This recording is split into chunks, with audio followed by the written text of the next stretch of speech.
তো এত বড় পরিসরে থানা কমিটি এবং ওয়ার্ড কমিটির মধ্যে এই সম্মানিত সদস্যের সামনে আসলে বক্তব্য রাখতে গেলে অনেক সময়ের প্রয়োজন। ওই অ্যাডভোকেট ভাইকে দিয়ে আমি শুরু করি। তো ভাই বলেছেন যে থানায় একটা বিষয়ে কেউ আইনগত প্রতিকার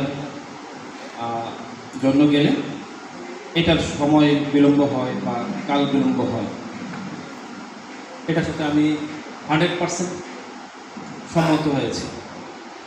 তো এটা রিয়েকশন টাইম কীভাবে কমিয়ে আনা যায় এই বিষয়ে আমরা সচেষ্ট থাকব।